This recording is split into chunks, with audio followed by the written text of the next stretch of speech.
കാട്ടുപോത്തിന്റെ ആക്രമണത്തിൽ ആദിവാസി യുവതിയുടെ 2 കാലുകളും ഒടിഞ്ഞു. ജീവൻ രക്ഷപ്പെട്ടത് ഭാഗ്യം കൊണ്ടാണ്. അതിരപ്പള്ളി മലക്കപ്പാറ അടിച്ചിൽ തൊട്ടി ഉന്നതിയിലെ ചെല്ലപ്പന്റെ ഭാര്യ യശോദയ്ക്കാണ് പരിക്കേറ്റത്. ശനിയാഴ്ച ഉച്ചയ്ക്ക് 1 മണിയോടെ യശോദയും ഇളയമയായ തങ്കമ്മയും കൂടി വനത്തിൽ നിന്ന് വിറക് ശേഖരിച്ച് വീട്ടിലേക്ക് മടങ്ങുമ്പോൾ കാട്ടുപോത്ത് പിറകിലൂടെ വന്ന് ഇടിച്ച് വലിച്ചുകൊണ്ടു പോകുകയായിരുന്നു.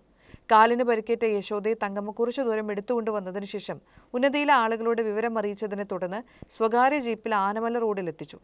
അവിടെ നിന്ന് വെറ്റിലപ്പാറ കുടുംബാരോഗ്യ കേന്ദ്രത്തിന്റെ കീഴിലുള്ള 108 ആംബുലൻസിൽ ചാലക്കുടി താലൂക്ക് ആശുപത്രിയിൽ പ്രവേശിപ്പിച്ചു.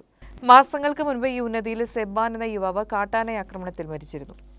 രാവിലെ ഊണ് കഴിച്ച് ഇറങ്ങി ഒരു 10 കാലിന് വിറകിടക്കാൻ പോവുകയായിരുന്നു. വിറകെടുത്തിട്ട് വിറക് കൊണ്ട് തലയിൽ ചുമന്ന് വീട്ടിലേക്ക് മടങ്ങി വരുന്ന ആവശ്യം കാട്ടുപോത്ത് കാട്ടുപോത്തേറ്റ് ഇടിച്ചുകൊണ്ട് ദൂരം കൊണ്ടിട്ട് പോവുകയാണ് കാലിൽ മുറിവേറ്റ്. അങ്ങനെ അപകടം സംഭവിച്ചത്.